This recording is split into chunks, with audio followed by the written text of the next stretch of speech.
Nerds of all ages. Yes, planeswalkers of all planes. Welcome to Bad Anime Reviews. Magic the Gathering review of the pre-release That happened this past weekend. for Dominaria.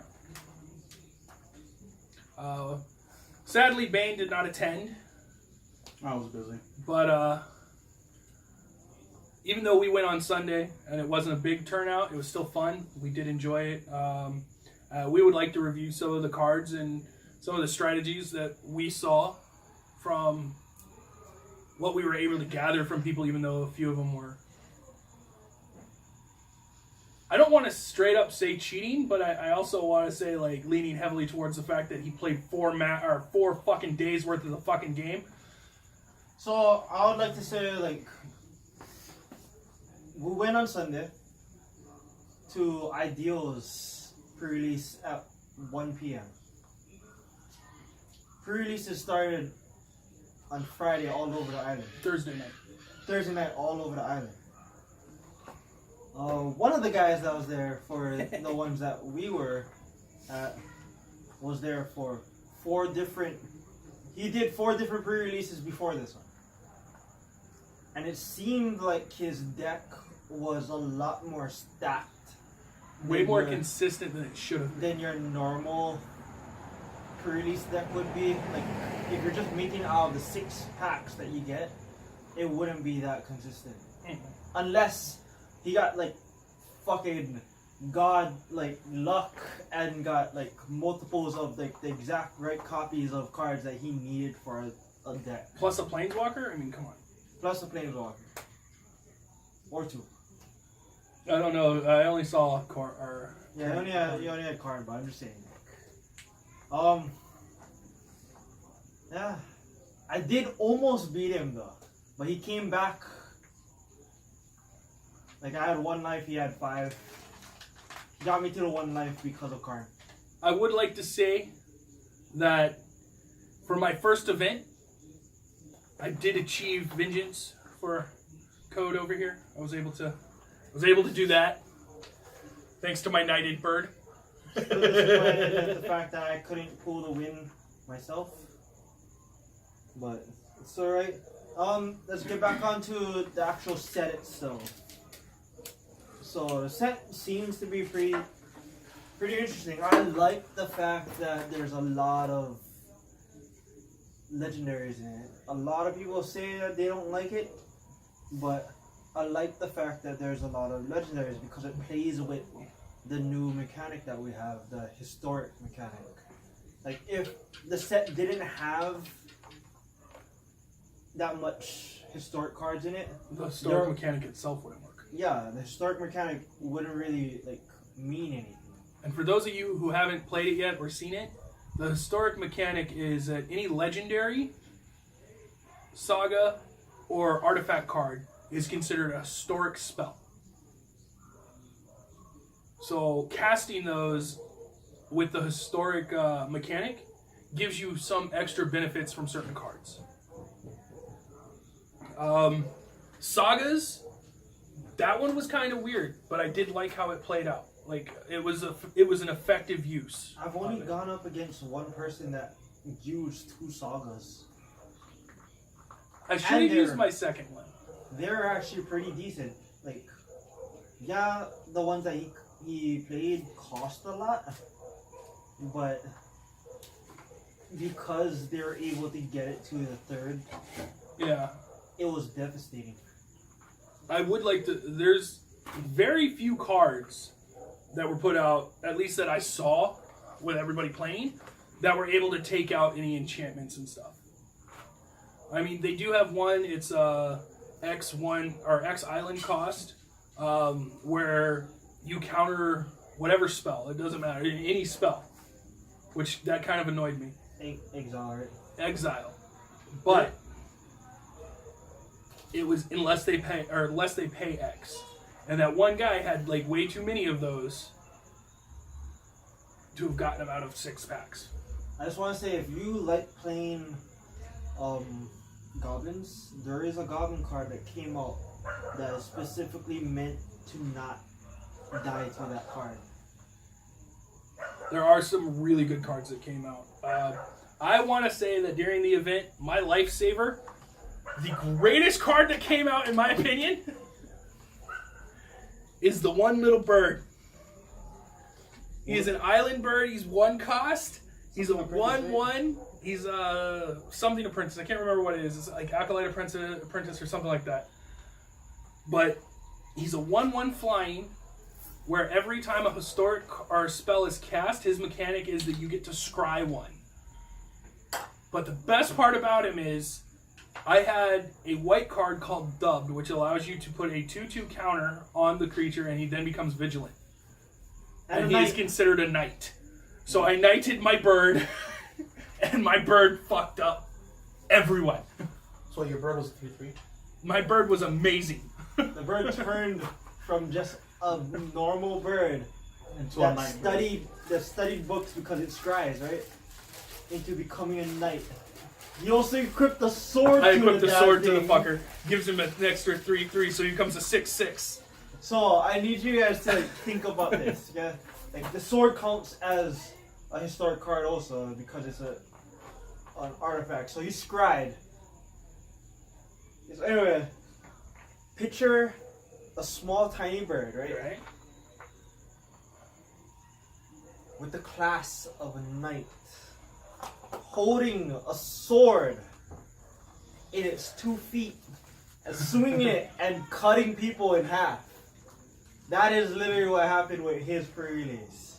I only got to do it twice, where I got to do the sword, the knighting, and using the saga card that every time I got to add a +1/+1 counter to him because he was the biggest creature I had. So he became an 8/8, and at the end he had flying, vigilance, lifelink, and something else. What? First strike. First strike. But if I had him out and my cat out at the same time, he had double strike. Oh yeah, dude, no. He was beast. That bird was awesome. For me, I have the same bird in my deck. It never showed up. Though, when I did win a piece of a match, it was because of Howling Golem. So, Howling Golem is a 2/3 for 3. And its ability is whenever it attacks or blocks, each player draws a card. It's great because it sets you up for the next main phase 2. But that was my draw power. It kept feeding me. I really like the Relic Runner. Relic Runner is an amazing card because Relic Runner is a 1/3, so it's good for blocking.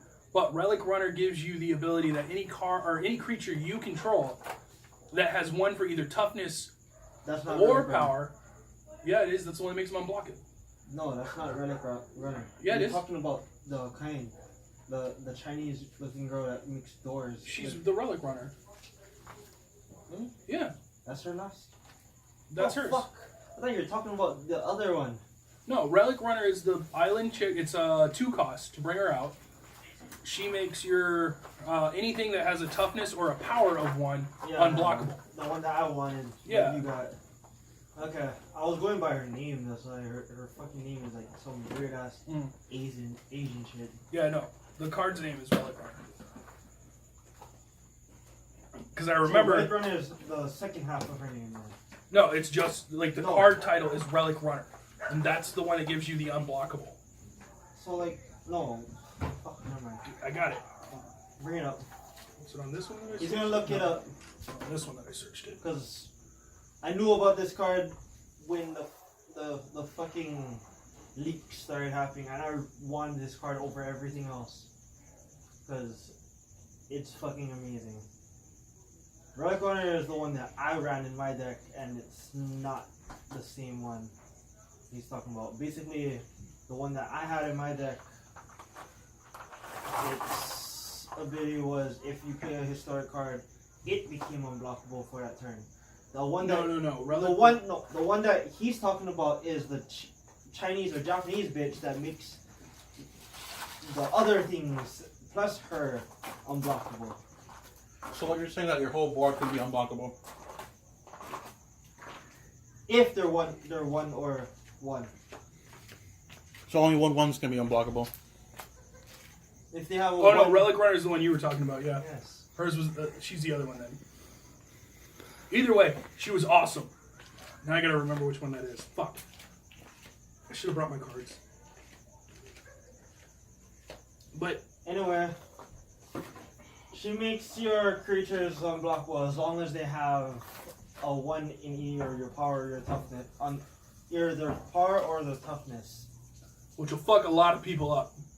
Because a lot of people won't look at the fucking... They'll see the the power is what they're fucking looking for. Not a lot of people look at the toughness right off the bat. So they always forget about that. So, with this one, it's better to attach equipments that give you either defense or power, like the sword. So like there's a white card that I ran in my deck. It's basically a vanilla, but it's a 3/1. And if I had her, which is why I was like, when I saw that card in my pools, I was like, fuck, I hope I get her. Because I got the sword that gives a +2/+0. The one I had was the 3/0. Oh, I got a +2/+0, so I was like, if I have her, she's a 5 unblockable. God damn. Yeah. But I didn't get her. But it's fine. It's fine. But yeah, there are some good cards that came out, and it makes the gameplay a lot faster. I really like that. Because now you have the opportunity, because like for a while, I know Poppers was very hard to play, because even in Poppers, like you couldn't like just continually hit little bits and expect to win. But now you can, because you have the ability not only to have somebody in your play like right off the bat to keep throwing those hits, but you can beef them up quick as fuck now with those like the historic options or mechanic. Legendaries and like basically all this historic stuff are so much easier to bring out now. There's an owl. Oh, I want that owl. There's a fucking owl. That artifact owl. That I believe it's here a 2 or a 3 to bring up. Anyway, as long as he's on the field, he makes any of your historic cards 1 less to bring out.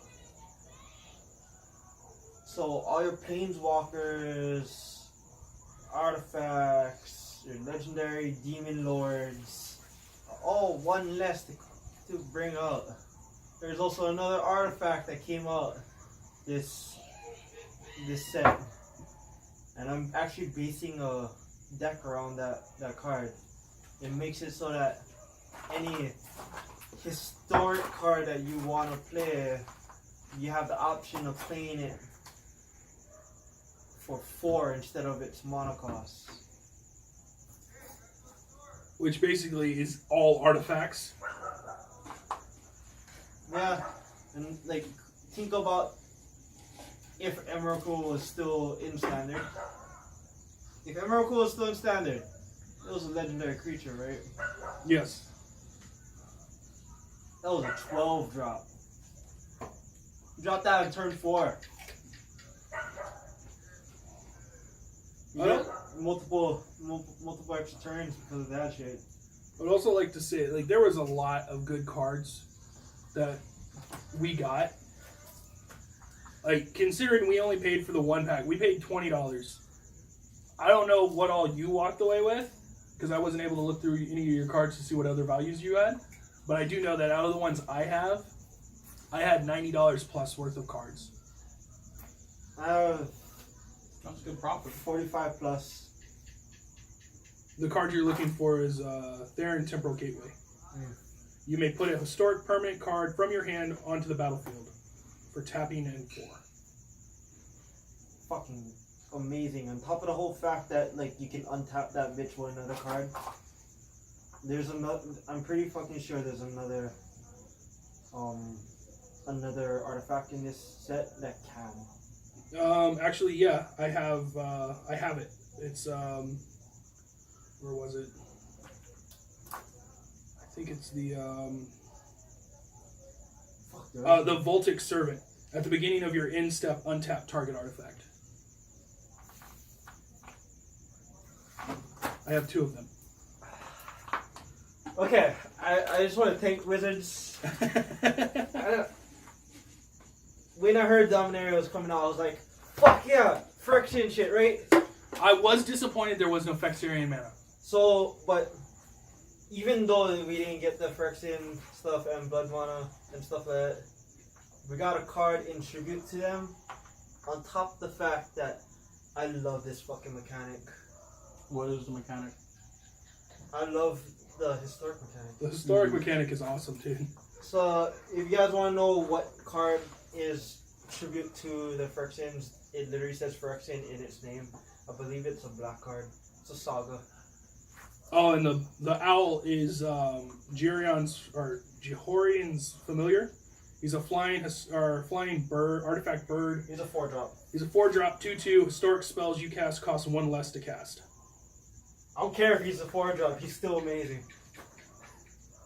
Because my card can come out for 3. Oh yeah, I pulled Karn. He pulled Karn, and then right after he pulled Karn, I pulled Teferi? Yeah. And a Mox Amber. And a Mox Amber, yes. I did get the Mox Amber right out the bat. Mox Amber is the second most expensive card in the set. I got the first. Mox Amber is to tap. I can add 1 mana of any color among legendary creatures and planeswalkers I control. And it's a 0 cost, so. I need 4 of those. Yeah. And 2 more Karns. So if you guys are selling any, just let me know. And the Forebearer's Blade, which was my favorite one, but the reason I really like Forebearer's Blade is its secondary effect is whenever equipped creature dies, attach Forebearer's Blade to target creature you control. So I don't have to pay an equip cost to put it on another creature. So once it's on the battlefield and it's attached to a creature, it stays attached to a creature the entire time unless you have no creatures. And that's fucking awesome. Well, no, I give this set maybe like a 8.5 out of 10. It's extremely strong. Yes. This set is strong, Yes. bro. I am super excited and kind of fearful of playing League with this set. I'm actually like, it's insane. Like, not gonna lie, it's pretty insane. Like how much power this set just gave Standard. Standard used to be like slow, and grindy, but the amount of power and speed that Dominaria's first box right? The pre-release, First half of it. Yeah, first half of the set. Gave to Standard is insane. It's like everything just got a buff. I feel though it's gonna have its downside. We're gonna see a hell of a lot of cards get fucking banned in the first game. Not the first tournament. Not unless like they do a little hot fix and shit like that. Yeah. But even if they ban a lot of cards, like another good thing about the fucking set is that there's not just one card that does stuff. There are multiple ways to do things. And it's going to make this set so much fun to play. I'm looking forward and fearful of League because of that. Oh yeah. Another card that I got was Surfer Falls. I got that as a consolation prize from a pack for losing all my matches. But I got Surfer Falls. So that's going into my Clean Fiend deck. So I'm not gonna lie. When I went to that event, like I'd never played an actual event before. Like I've played like fucking basically kitchen style at like conventions and shit. But I've never played an actual event. So this was my first event. The first girl I played against, I really wish she'd have played faster because I feel like I could have got the second win. So that I would have won at least 2 of my matches instead of the first one being a draw. I told you, there are people like that though. Dude, oh my god. I was so... When he said next 5 more turns as customary, I was all like, fuck yes, okay. Because when she fucking brought me down to 14 and she was at 14, I'm like, this bitch is stalling us out, so we fucking draw. I'm like, that's some bullshit. Well, what happens when you draw? Well, it just means, so the only way to draw is to not be able to do your third match during the round. So each round consists of 3 matches. You have a 40-minute time frame to do all 3. Once you run the clock out, they give you 5 turns to finish that match. And whoever has the higher life wins. So my first one with her, the first match took 25 minutes. Who won that one? She won that one. So see, if she was able to get higher life in the second one, I guarantee she was betting on that. No, because she didn't. I'm just saying, like, if she won... Once she dwindled me down to 14, like, she ended her last move at 1 minute and 15 seconds, because I remember looking at the fucking clock going, okay, all I have to do is fucking swing, because she just swung at me with everybody, and I have my bird, who's fucking knighted right now, and I swung at her for 5, bringing her down to 9. And I knew if I could fuck, because I also brought out a creature, so I could block if I had to. But if she fucking did the same play again, I would be able to beat her on the next turn, and she did. She attacked with everything. I fucking blocked with my guy. Fucking, I took 2 damage, and then I fucking swung for max. Oh, if I was backseat dueling or battling for her, I would have told her, do not swing. You block. Wait for it. You got 5 minutes left. Wait. She fucking... Judge. She played like Raquel. And that annoyed me. Because when I play with Raquel, I get so mad at how long it takes her to fucking figure out her move. Like, when I play, like, I know what card I'm going to play by turn 3 on my first hand. The only thing that changes that is what I draw. So I don't have to fucking reread every card in my hand over and over and over and over again. I can't stand players who have to read their card over and over and over again. You should know what cards are in your hand. She might be new. Well, even though, I mean, she was fun to play with. I told her it was a great game. It was a great match. It's just, she's the one who came up with the Knighted Bird. She started the rumors. Oh, dude. The table rumors. If it wasn't for her, my Knighted Bird would not have been as popular as it was. The table rumors. But again, not gonna lie. If you do watch this, you should stick with trying to run out the time because you're really good at it. I'm not being a dick about this, okay? Like literally, it's a good strategy because you called Judge twice in the other match, and when you call Judge, it still eats up the time. Especially if the judge is playing and he can't come to you yet. Okay? If the judge is playing and he can't come to you yet, they need some more I was time. actually a little upset about that. Like, I feel like the judge shouldn't have been playing. Yep. Wait, why would a judge be playing? Because it was such a small turnout, he got to play. But I feel like he shouldn't have been able to play simply because of the fact that with him playing, it made it to where any ruling he gave on certain cards, he had to stick with. So certain rulings, like the fucking White Knight,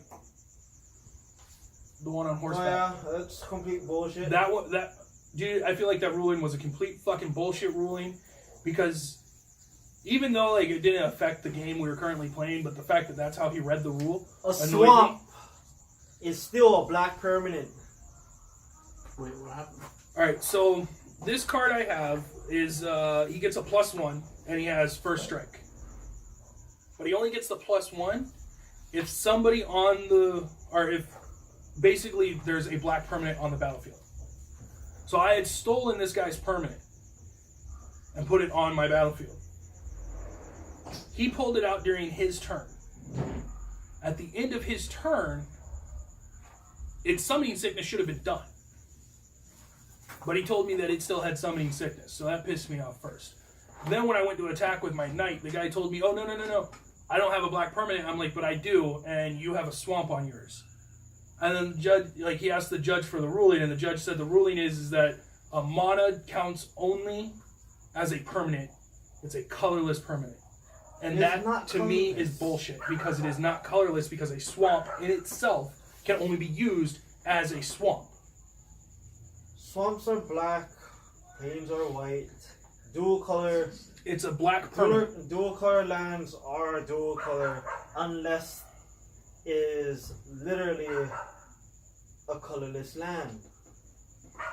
They are still permanents, they're land permanents, and they still have their own color. So, the part that, like, because at the time I didn't fucking, like, I thought it was a bullshit ruling, but he's the judge, so I was like, whatever. We need better judges. We were talking about it later, and Brandon said he actually watched one of the people who, Wizards of the Coast, actually fucking put out, like, they sponsor these people, and he was literally talking about the card I was playing, and how if they have a swamp on their battlefield, that fucking counts. Yep. Maybe he just didn't like you. No, I think he was just trying to see. I kind of feel like he doesn't like me because I've been to Ideals a lot and like I don't fucking like him. So I didn't like the guy I was playing, but fuck, I should have mulliganed that last fucking hand. I should have mulliganed like a motherfucker, but I didn't. oh yeah, by the way, I don't like the judge's rule on mulligans. Yeah, the first mulligan's supposed to be free. But then again, I think they might have done that simply for the speed. I don't care. To make the game play faster. So like, if I have no lands, why the fuck don't I not get a free mulligan without going down a card? Actually, I've played in other pre-releases. This wasn't a problem. All of a sudden, they say no. Even if you don't have lands, you still go down a card. Oh, you don't have lands again? You still go down a card. That's so stupid. You'll go down until you have 0. And then you'll pay that out. I'm not gonna lie, like, if he wasn't a judge, I would have punched him in the face. This is why I want to be a judge. I'm actually gonna try and, like, do research and, like, see how to become an official judge for Magic the Gathering. It's complete bullshit that he's the only one.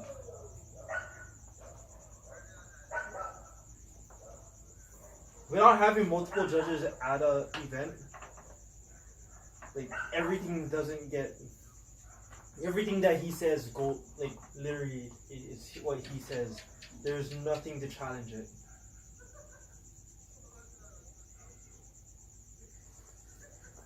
Well,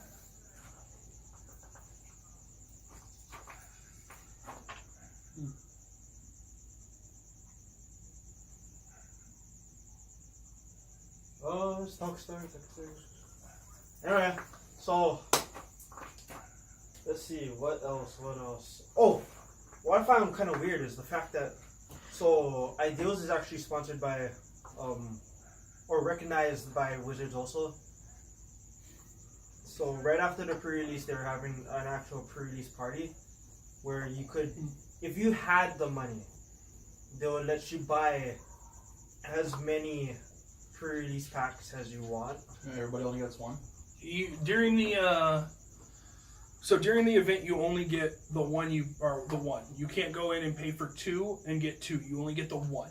This is why, like, people for pre-release stuff, they will sponsor other people. So they will go to a person that didn't go for pre-release.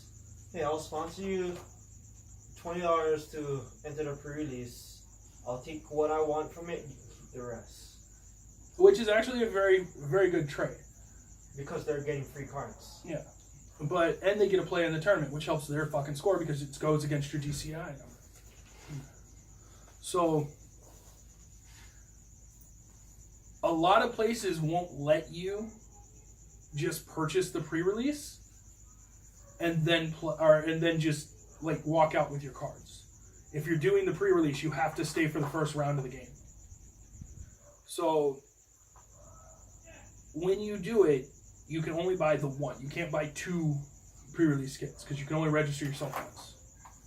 So with the party, basically what it is it was the last fucking pre-release. There were no more after that for Ideals, so Ideals did the pre-release party, which allowed you then to buy as many as you wanted. If you had the money. But most of the time, you don't even have to do that, because, like, fucking West Coast, they'll usually have for, like, a week. Like, what I found weird also is the fact that Armchair had a pre-release. Yeah! And so did fucking Other Realms. I didn't expect it because Armchair and Ideals are literally 10 seconds walking away from each other.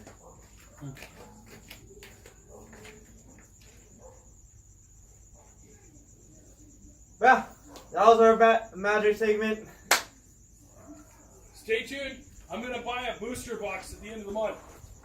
We'll also be doing a Horde challenge later on once those are finished. Yeah.